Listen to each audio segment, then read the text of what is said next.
How's it going, listeners? Welcome to this week's episode of Throwback Thursday here on Across the Bifrost.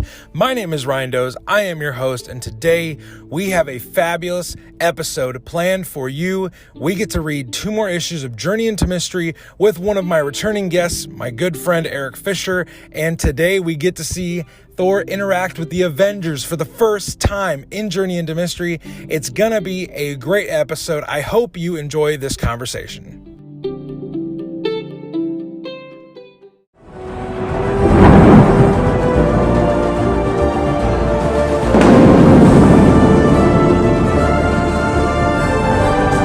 Whoever holds this hammer, if he be worthy, shall possess the power of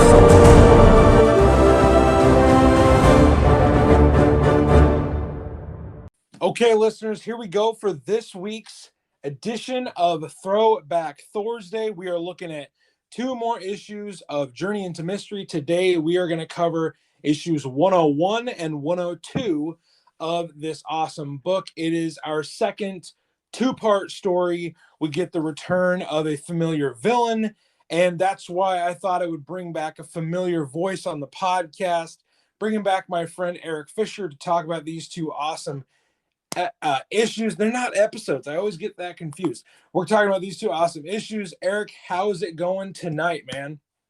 Doing good, man. How are you doing? I'm doing good.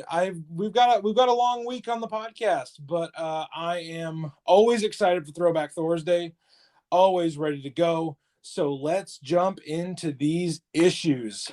Our first issue, Journey into Mystery, issue 101.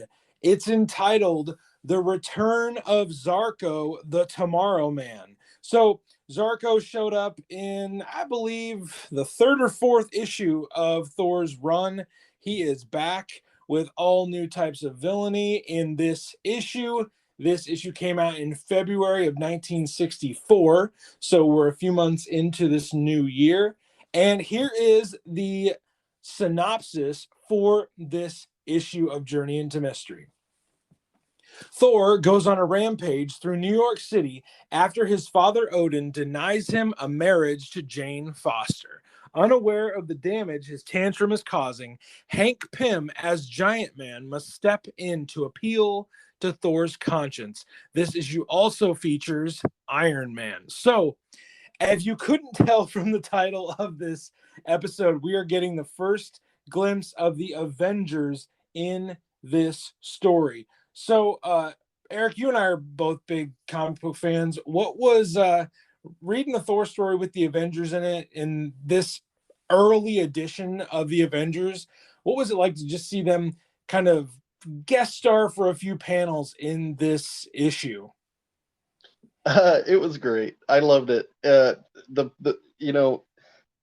reminded me of Hank Pym's character. Yeah. Back in those days, he was quite a personality amongst the rest of the cast. He's kind of a jerk, to be honest. I was gonna say it's later in the issue, his approach to I can't appeal to Thor, so I'm gonna punch him in the face. Yeah, it's like maybe not the best people skills. Well, and then of course the ever progressively written Janet Van Dyne. Oh my gosh, she has some ridiculous lines in these just like few panels they're in.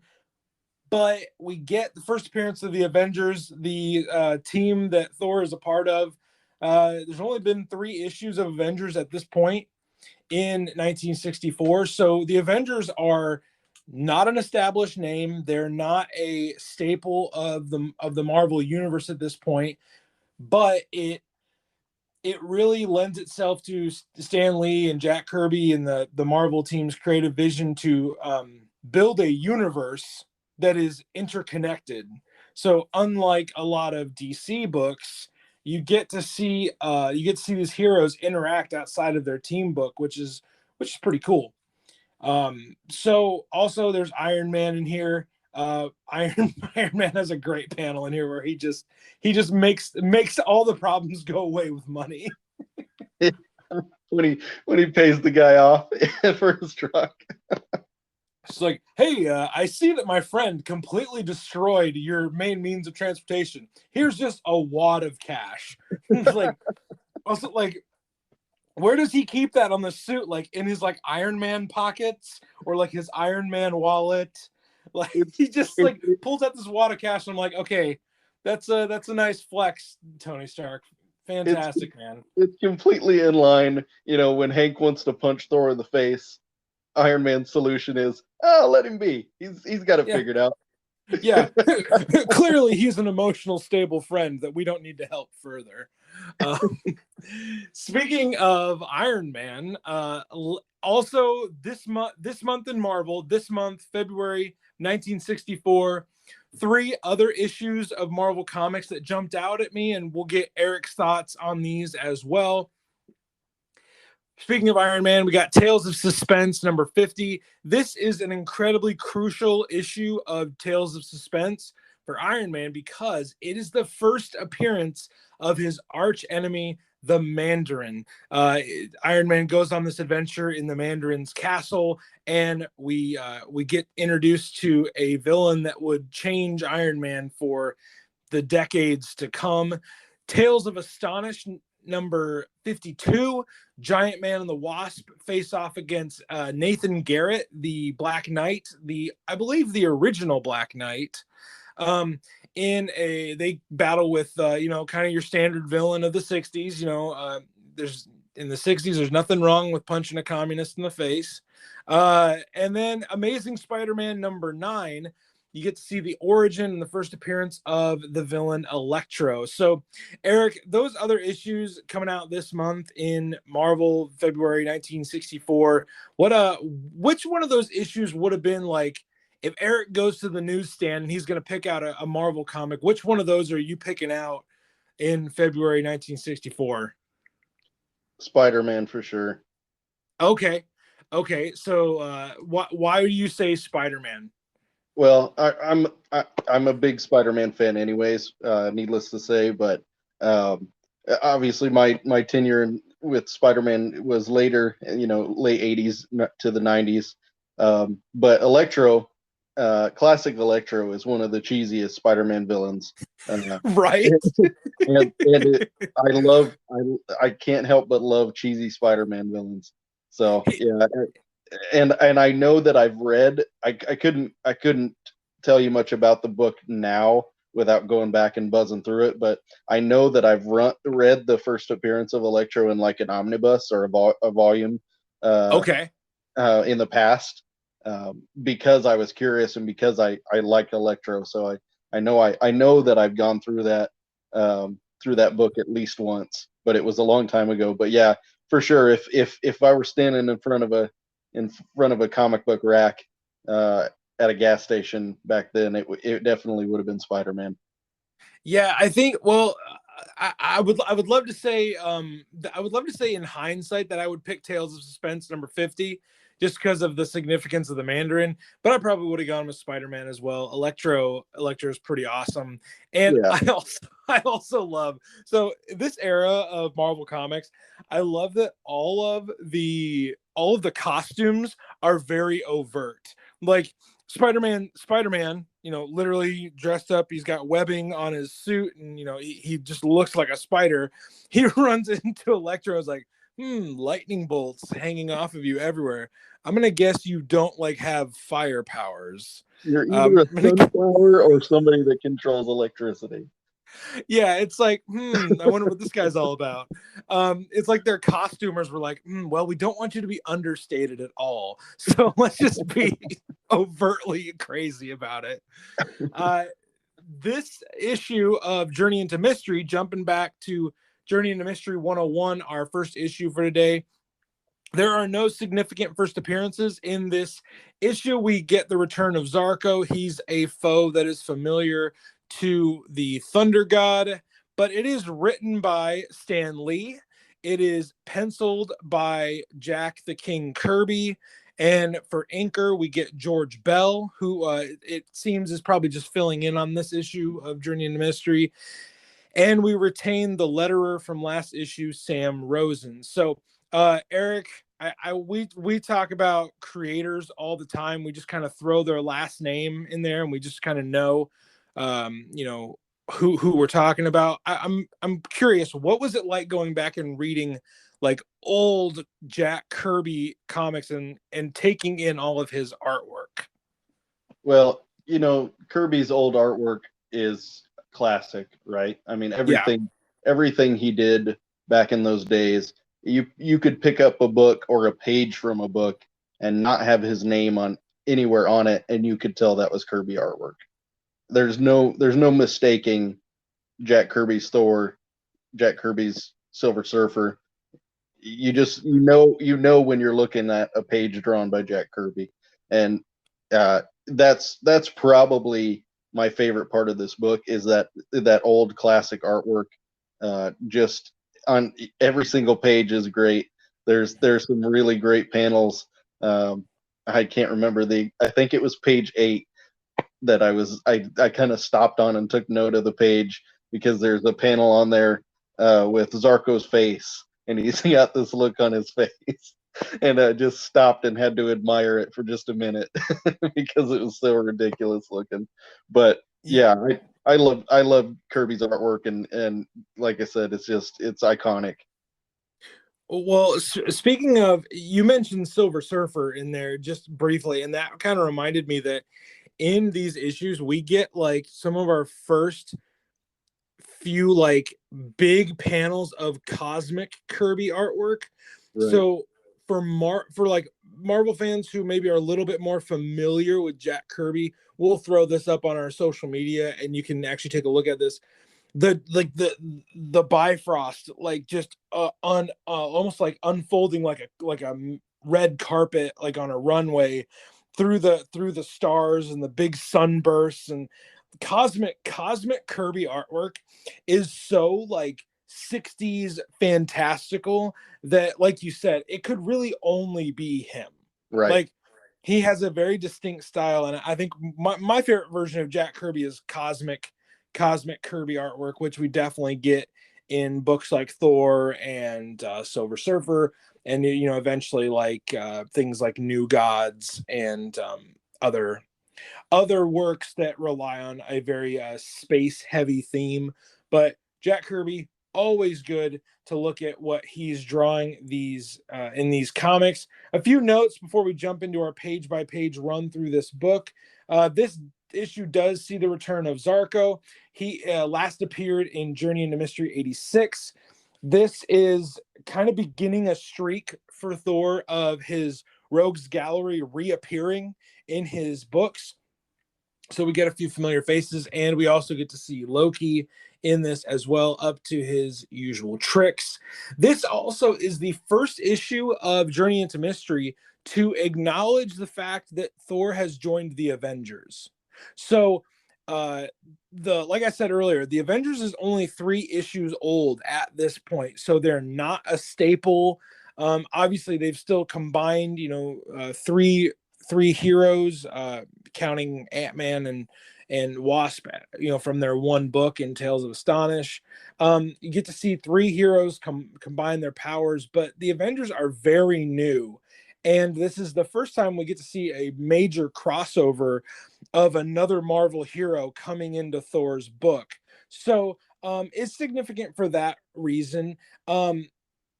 We will begin our jump into the book on the cover. So on the cover of Journey into Mystery 101, we see Zarko being kind of lifted down by a giant mechanical hand to combat Thor. We obviously learn more about this on the pages that we're about to cover. In the first few pages, this is where we get our appearance of the Avengers here in the first probably 2 or 3 pages. We see Thor is done. He's fed up. He even at one point says he's tired of mortals intruding upon him. So he is taking this, this strong, sad kind of walk through New York City, and he's just inadvertently causing havoc.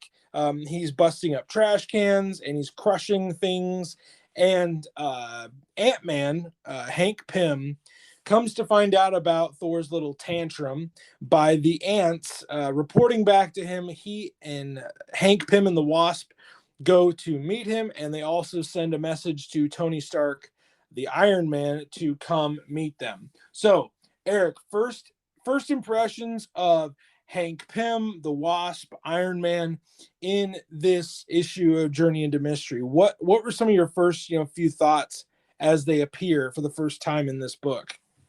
Well, you kind of mentioned it earlier. The relationship, you get a brief window into this relationship, this 1964 relationship between Hank and Janet. And Yes. like you said, Janet's got some classic, uh, lines and thought bubbles going on in these pages that are they have no bearing whatsoever on the story, but it doesn't stop them from being ridiculous. And we talked about it earlier with Hank Pym being the classic jerk, and um, just I just don't get it. Like, Hank, you're such a douche, man. Like, yeah. he's supposed to be this like a chivalrous, hero and genius scientist, and he literally needs Janet to remind him, "Hey, by the way, don't forget your size capsules." Which is like, that I don't know. I just don't feel like you could get away with calling something a size capsule nowadays. It's like, don't forget to take your size capsules, Hank. But okay, my favorite part of this opening page is the thought bubble where Janet says, "To the ends of the earth, you big dreamboat." Yeah, exactly. And whereas Hank's first line in the book is "Quiet, Janet." Oh my, it's like, hey, if you wanted to know what superhero like domestic disputes looked like in the Marvel universe, just look at Hank and Janet. Like, Hank does not deserve Janet Van Dyne for sure. On the next page, we get to see I think a few cool little scenes here. Thor walks out in the middle of the street and he busts up a truck. He, with one swing of the hammer, he breaks off the front of the truck, and the driver, of course, is taken off guard. And then we get to see that panel we referred to earlier where Giant Man Hank Pym is putting together the truck as Iron Man is paying the driver off. He's like, "Oh, this should cover it." It's like, no, let's talk about the Asgardian psychopath that just destroyed my entire truck. Then Thor insists that what he's dealing with, he can only deal with alone. Hank aggressively disagrees with him, but Iron Man convinces them that they should let Thor handle this on his own. And that kind of concludes the Avengers portion of this issue. So we've already referred to it a few times, but Eric, final impressions of the Avengers in this book before we jump into Thor's solo portion of this book. Yeah, I think without dedicating half the book to the Avengers, they were able to squeeze them in here and basically frame up these three characters perfectly for what they were in that day and age, right? There was nothing, there's no ambiguity about these people's personalities. And I thought that was pretty funny. Hank's aggression, Janet's undying devotion to this giant jerk. Literally a giant jerk. and Tony Stark's ability to make everything better with money. He's just like, hey, there's not a single problem that we have that we can't solve with capitalism, right, guys? So the Avengers go off, and they respect Thor's wishes. They are going to let their friend. They've already tried to help him, but Thor doesn't want their help, so he's going to head off and brood about Jane Foster a little more. So this is like we've mentioned in previous episodes, this is the persistent want of Thor, is he wants to be with Jane. So he broods a little more, and we see back in Asgard, Loki is showing Odin that Thor has not, he hasn't dropped it. He hasn't let it go. And Odin gets mad, and he does this kind of maneuver with Thor's power where he reduces it in half. And Thor can no longer produce thunderstorms. He can no longer even return to Asgard. So that's kind of the Achilles heel that we have set up for Thor in this issue. We get a brief recap of issue 100, where Jane was deemed unworthy by Odin to become immortal. And then Thor tries to go to Asgard to appeal to Odin one more time. And we get to see him fight with Heimdall for a few panels. Heimdall is like, hey, man, you can't come in here. Like, your power's been halved. And Thor, Thor in his classic boisterous, arrogant way, he's like, how dare you say that I can't, enter Asgard. Heimdall stops him, and they're not going to let Thor in. He cannot come back into Asgard. Thor has a great panel at the bottom of page 6 where the artwork alone is hilarious. But the bottom panel of page 6, you get this goofy drawn face on him, and he says, Odin, noble father, do not spurn me, hear me, Odin. And Odin he's not having it. He's not going to hear from his favorite son. So Eric, we kind of are set up with the struggle for Thor in these two issues, that his power has been halved. And I just got to ask, is Odin a terrible father? It depends. Are you Thor or other son of his? Yeah. No, like Odin repeatedly in these issues says, my favorite son Thor, and Loki is literally standing right there. He's like this aloof father figure who's just like, you know what? Overt favoritism won't cause any problems. For sure it can't. Clearly, both of these young men are well adjusted. Yeah, they don't. Yeah, really, these early issues of Thor and Loki's relationship, it's just daddy issues being played out on a cosmic scale. My goodness.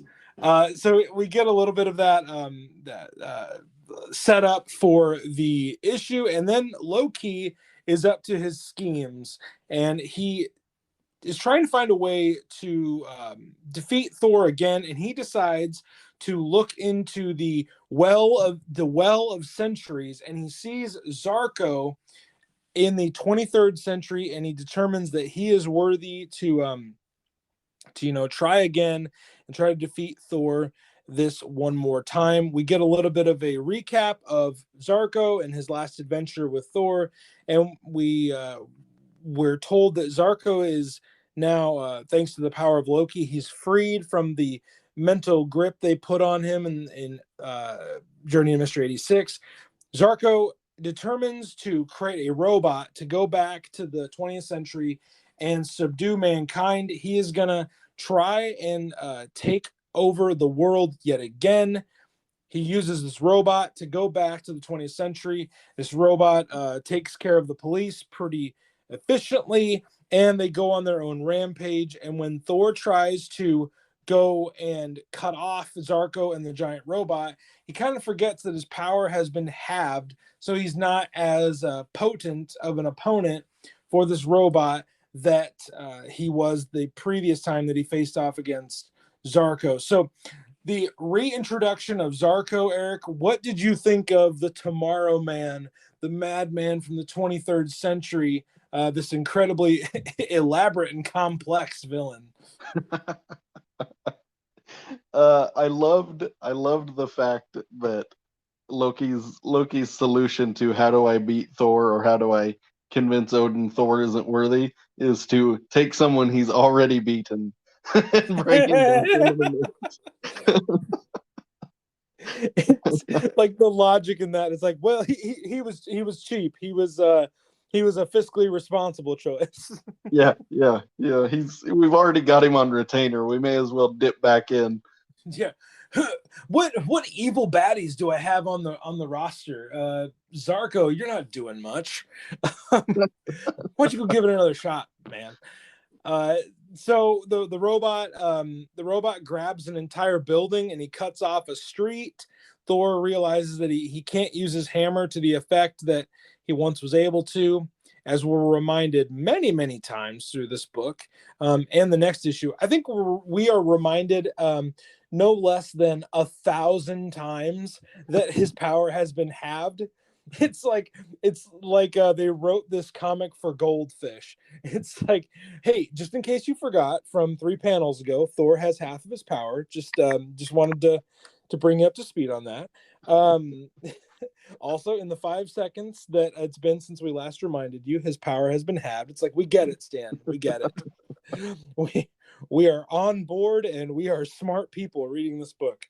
Thor is captured by the robot, and he's able to kind of wiggle free, but we come to the climactic point of this first issue where, because he doesn't have all of his power, Thor is defeated by the robot, and Zarko gives him an ultimatum. He says, hey, I'm going to set this robot to destroy all of Earth unless you come back to the 23rd century and you basically do my bidding. And it feels like at the end of this issue that everything is going Zarko's way, and by proxy, everything is going Loki's way. He has arranged all of this, and it's finally working out for the trickster gods. So that is where we leave off the end of issue 101 of Journey into Mystery. Eric, take me through your thoughts as we get out of this book and we go on to part 2 of this Return of Zarko story.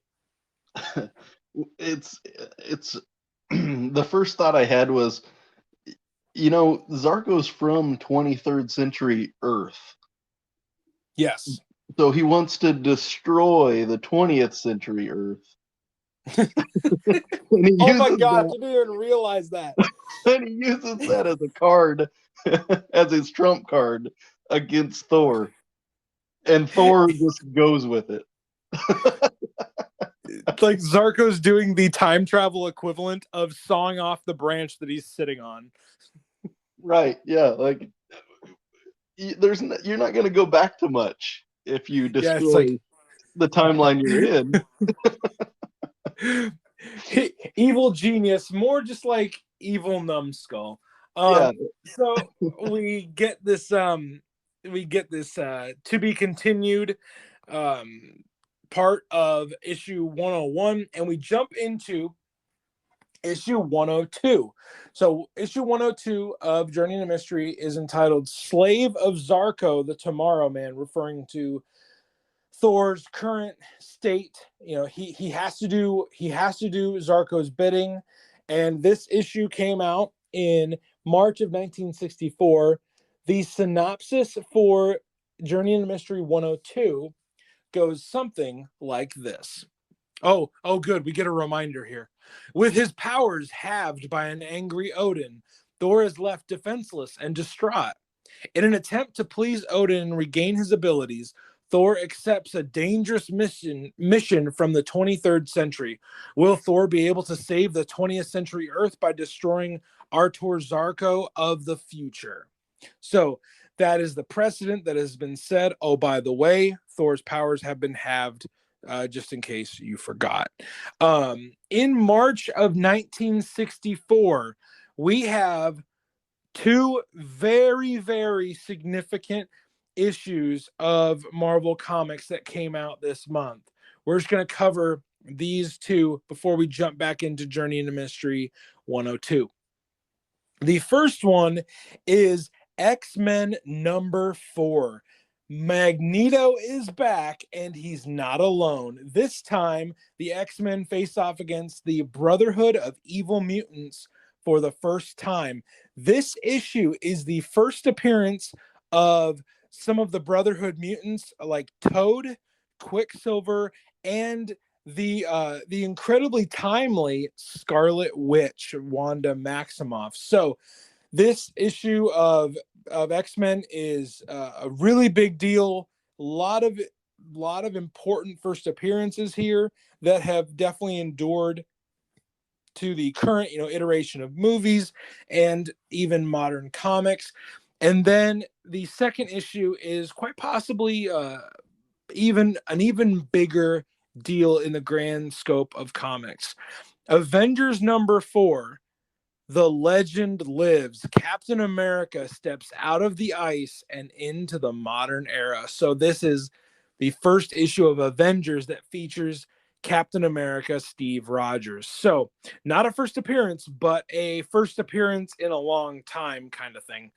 Eric, March of 1964, are you picking up X-Men #4 or Avengers #4? That's a tough one. I'd probably go with X-Men. Just Okay. just because X-Men was the book that I grew up reading Yeah, predominantly. X-Men's your book. Yep. And Magneto and Magneto's, family was a part of that. I was really into Magneto and his progeny, his House of M was a really big, really important book for me back in the day. It was when I was visiting comic shops on a regular basis. And anything related to Magneto, I was on board with. So it would probably be X-Men. I would probably have done everything I could to get both books because Yes. it's hard to pass up on a Captain America, right? Well, and that's where I would have gone, because Cap is, like, obviously I started this podcast because I love Thor most. Thor, I'm never gonna forget you. You're my first love. But Captain America is my second favorite hero. He is just phenomenal, and to see him jump back into the modern age would have been a spectacular that much like your opinion of X-Men, I just could not have passed it up. Right. It would have been too good of an opportunity. But both books phenomenal. Both books very important in the grand scheme of Marvel Comics.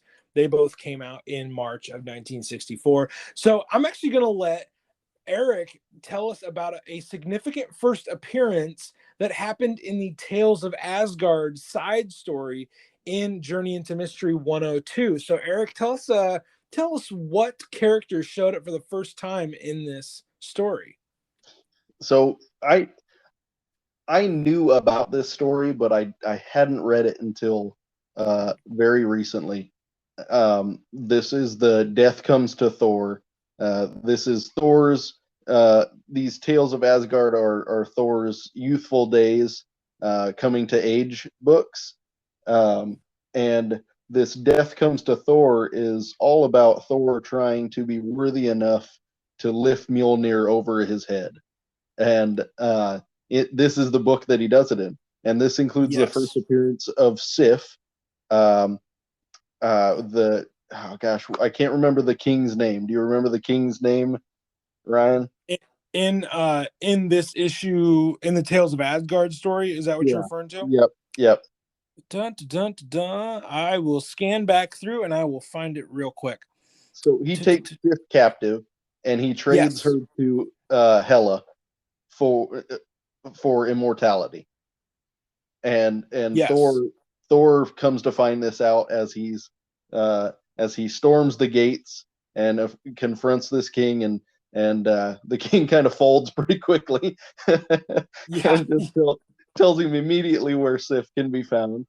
And so he's off. Thor goes off right away to save Sif, and confronts Hela, and offers to trade his life for Sif's, and that is enough for Hela to grant her blessing to him and let them both go. And this is the proving story that Thor is worthy of wielding Mjolnir. Awesome. Like, by the way, the name of the king, the storm giant king, is King Ruga. And I just realized I made a crazy mistake here. There is also another significant first appearance this in this Tales of Asgard story, and you just mentioned her. This is the first appearance of Hela, the goddess of death. Oh, is it? I didn't even know that. See, I you know what? Across the Bifrost listeners, I do apologize because I feel like I should remember Hela and her first appearance. It's the first appearance of Hela, the goddess of death. And she, of course, goes on to become a notorious antagonist of Thor and sometimes an ally, but mostly an antagonist. So we get the first appearance of Sif and Hela in this Tales of Asgard story, which, if you're interested in those Tales of Asgard stories, listeners, I am working on a big project right now to make sure that you get all of those Tales of Asgard stories covered here on the podcast. So keep a watchful eye on your podcast feed, and we will definitely take care of you when it comes to those side stories. But let's jump into, before we jump into those comics, the creative team for this issue. Oh my goodness. It's I mean, we still get a writer, a penciler, an inker, and a letterer, but this started the way that Stan Lee would use his trademark hyperbole to be very theatrical, even about the credits for his books. And here's how the credits are done in this issue. This comic was cunningly conceived by Stan Lee. It was daringly drawn by Jack Kirby. Holy crap, that was a lot harder than I thought it was going to be. It was ingeniously inked by Chick Stone, and it was lovingly lettered by Art Simic. So Stan Lee just having a lot of fun with how they introduce the creative team. Also, Chick Stone is the coolest name ever. Like, he sounds like an action hero in like a B movie. I'm pretty sure that Nicolas Cage would play Chick Stone. So let's jump into issue 102 of Journey into Mystery. Really, we're gonna glance through very briefly the first few pages because it's all recapping the previous issue of 101, just bringing us up to speed of what was happening in that previous story. Again, I've said this many times. I really love that early Marvel Comics they did this. They recapped. It was a really great way of taking care of their listeners because say maybe little Eric Fisher went to the newsstand and last month he couldn't afford Journey into Mystery, so he still needs to know what's going on in the story. So Stan Lee and the crew take care of little Eric Fisher, and they make sure that he knows what's going on in Journey into Mystery 102. The which, by the way, I just realized you said you're a fan of the 80s and 90s, so like you would have been like what, -20 when this came out. yeah, something like The story jumps into its current plot point where Zarko and Thor show up in the 23rd century, and right away Thor is used by Zarko to cause some not some kind of disastrous world-ending event. He's just kind of smashing certain things. He's causing kind of just general ruckus, and then we get to see Zarko and Thor be approached by the Technoguards, who are protectors of the machines that run the 23rd century at this point. Because if you don't remember from Journey into Mystery 86, listener, in this century, there are no weapons, there are no wars, and that's what Zarko hates about it. So he's not confronted by soldiers, he's confronted by these basically glorified security guards. And Thor is used to subdue the security guards and get them to follow the orders of Zarko. Zarko goes to the World Council and he demands he must be the ruler of the world. So Eric, we jump into this continuation of the story, and Thor being the slave of Zarko. What are some of your first impressions of maybe this setup for the 23rd century and how things are run in Zarko's time period? I love that general mischief is like high crime in the 23rd century. uh, Right. they don't even, they don't hurt anybody. They don't really destroy anything. It's just like they stop foot traffic. And Because they've got like these moving sidewalks, which by the way, how how predictive is that I don't even think moving sidewalks were a thing and back in the 60s, so kudos Jack Kirby for yeah, telling that. exactly. And the other thing that I thought was interesting, um, Thor's the character of Thor's fairly young, right? In these books. Yes, Um, so his powers, when he needs a particular power, he just kind of manifests it. There's no absolutely. real he doesn't really have a set of powers in these early books, and he just kind of he doesn't want to hurt anybody. He doesn't want to hurt the guards. So he reflects the sunlight off Mjolnir and quote unquote puts them in a trance. Of course, absolutely. It's very convenient that hypnotizing people with a reflection of the sun from Mjolnir is available in his arsenal of abilities. If you wanted to describe the power set of any major Marvel hero at this time, you could just say like, hey, whatever's most convenient for this hero, whatever they need, they can do. Yeah, Like, I've read some old issues of Iron Man, and that like they take that to an entirely different level. It's like, it's like he's the 60s Batman.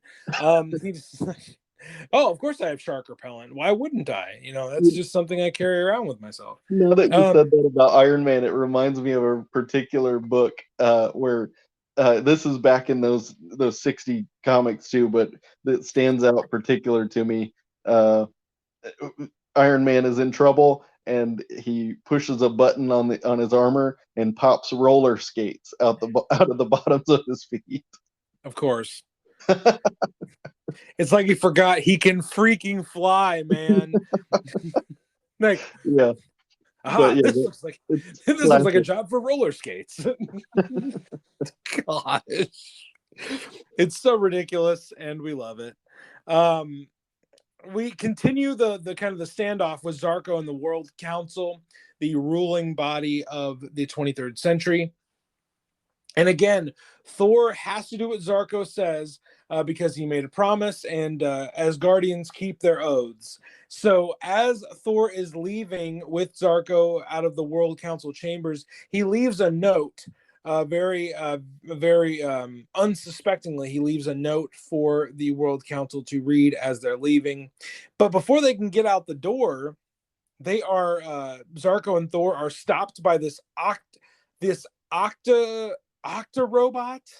Octobot. Octobot. Yes.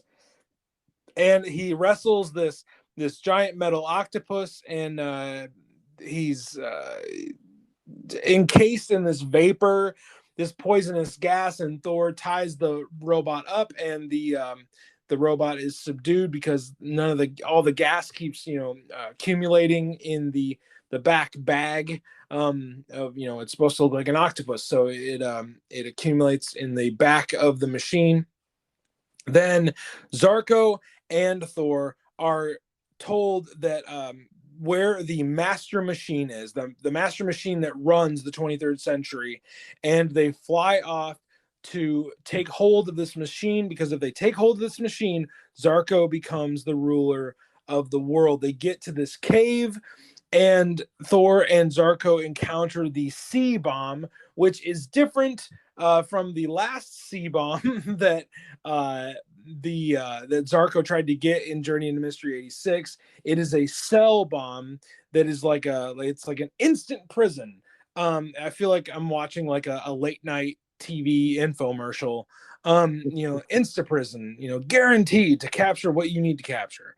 And Thor and Zarko are briefly held prisoner by this, but Thor is able to break the machine, and they head inside the cave to take hold of the master machine. So, Eric, with this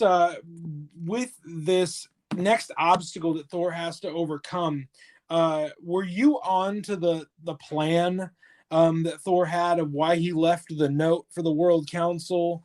Were you figuring that out? Because I definitely wasn't. No, I wasn't either. I thought when the C bomb came out of the cave, I thought that was the plan. Uh, Yes. I thought that that it would just trap Zarko, and the Yes. council would show up and thank Thor, and then Thor would go back to the 20th century. But yeah, I was not sure when when he laid his single folded note down on the council's desk. I wasn't sure either. I figured it had, you knew he was going to turn the tables at some point. Uh, Yeah. Yeah. but yeah, I wasn't sure how he was gonna accomplish it. I thought the prison was going to capture Zarko as well. I was like, man, we got like 4 more pages. Like, what's going to Yeah. happen? Also, I know when he left the note, I was just like, I just pictured that whole like thing that you would do as a kid in elementary school. It's like, do you like me? Check yes or no. Thor like, hey, World Council, how am I doing? Am I doing good? Am I doing good or bad? Like, just slipping them an I like you note. Then Zarko takes hold of the master machine, and we get to see this board of all the major cities on Earth. I love some of the inclusions here. Nome, Alaska is included with big cities like London and Tokyo and New York, and also Antarctica gets its own circle. The the famed city of Antarctica gets its own little spot on the board. If That's you're gonna take over the world, that's the last place you want to forget about is Antarctica. You can't. There's just so much premium white powder snow there. Um, Zarko wants to go sledding afterwards. He wants to, unwind after he's done taking over the world. The all throughout this little sequence, Thor is thinking to himself, once I do what Zarko tells me to do, then I'll be free and I can actually confront him. So Thor's free of Zarko's hold because Zarko found the master machine. And Thor says, okay, now I'm free to fight you.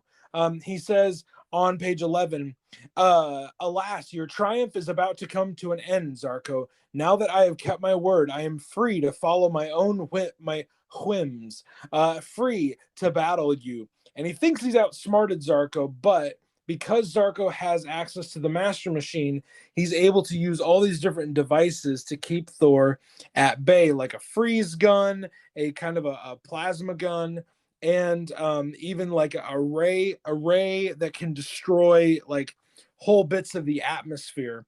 And yeah, so Thor is really still at bay here. He's unable to defeat Zarko until we get to the climactic defeat of Zarko, where the master machine itself, one of its defense mechanisms, is activated, and Zarko is encased in this semi-solid matter that he can still breathe, he can still hear, but he can't get out, and he's kind of in this prison with this semi-solid energy.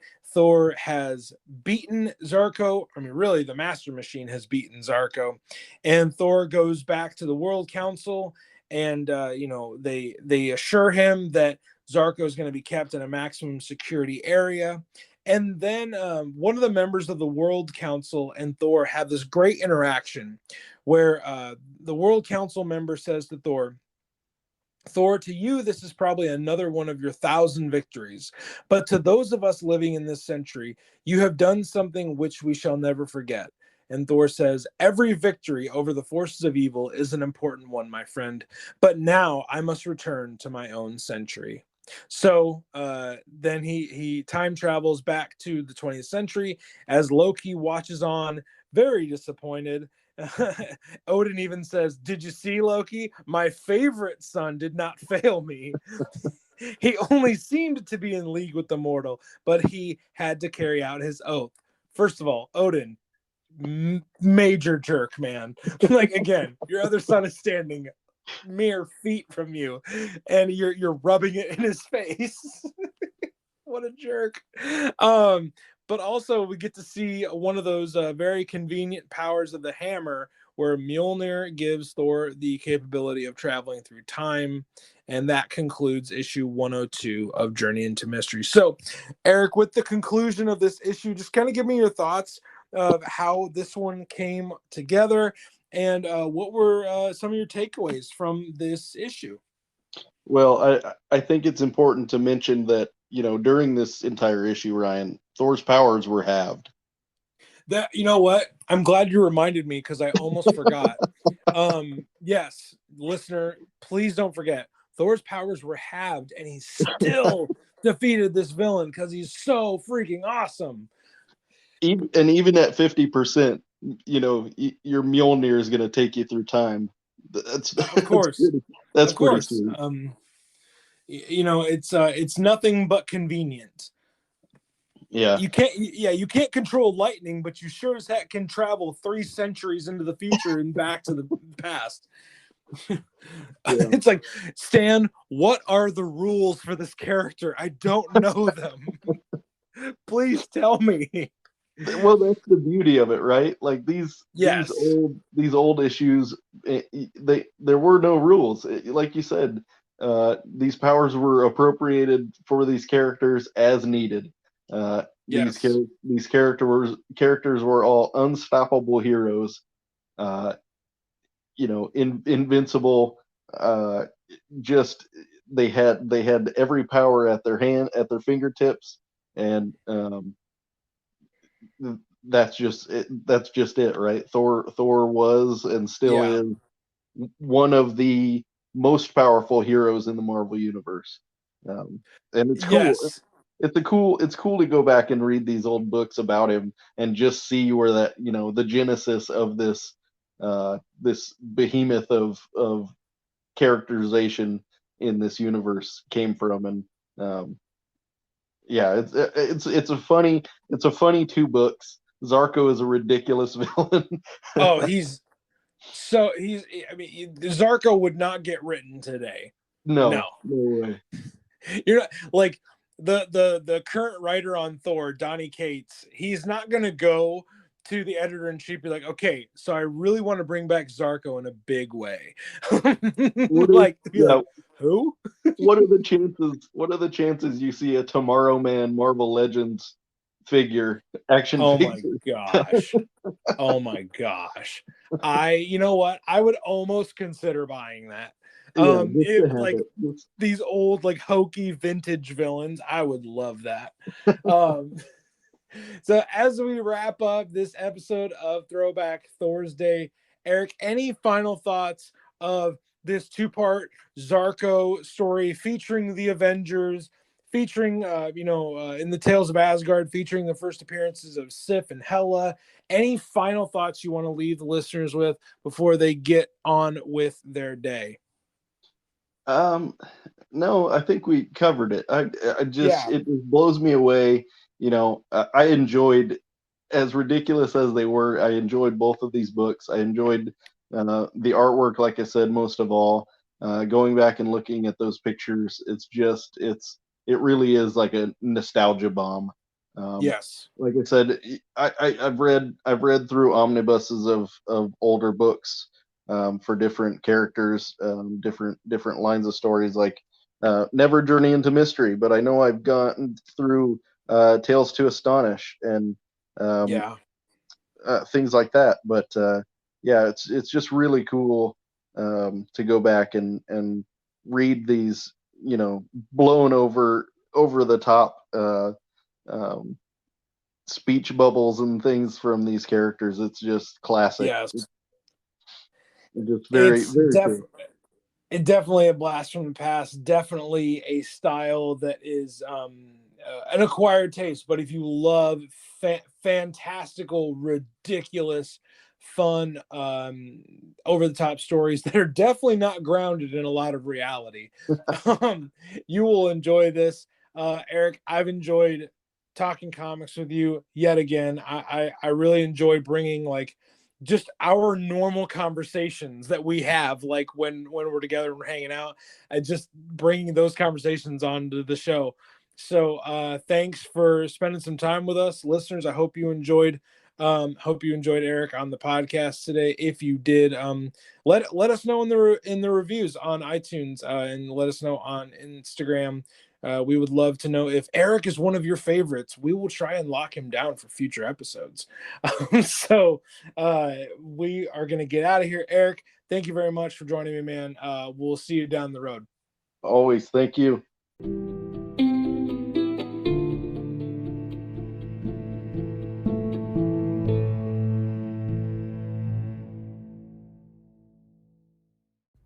Well, that does it for this week's episode of Throwback Thursday here on Across the Bifrost. I want to thank Eric for stopping by and talking about these two really fun, fantastical issues of Journey into Mystery, the return of Zarko. We got to see some Avengers, really good stuff. I appreciate his time, and I hope you enjoyed our banter. He is really just one of my best friends, and we love talking comics, so I thought I would bring that onto the show. Wanted to give you a few reminders before we get out of here today. On our next episode on Monday, we are going to do part 2 with Ron Friends. Be sure to come back and enjoy the second part of that conversation with him. We go into more about Thor, more about Tom DeFalco, and what he is up to these days. You're not going to want to miss that episode. And on that episode, we are going to start a series that will correspond with the What If Disney Plus show. We are going to do Thor-related what if stories with some returning guests, and even some new friends are going to join us on the Rainbow Bridge to break down some what-if issues. Be sure to go to iTunes, rate, review, and subscribe the podcast. Go follow us on Spotify. That would really help out our show and ensure that more people find out about this awesome podcast. They can join us aboard the Rainbow Bridge. Until the next time that you join us on the Rainbow Bridge, we hope you have a great day. And remember, friends, stay worthy.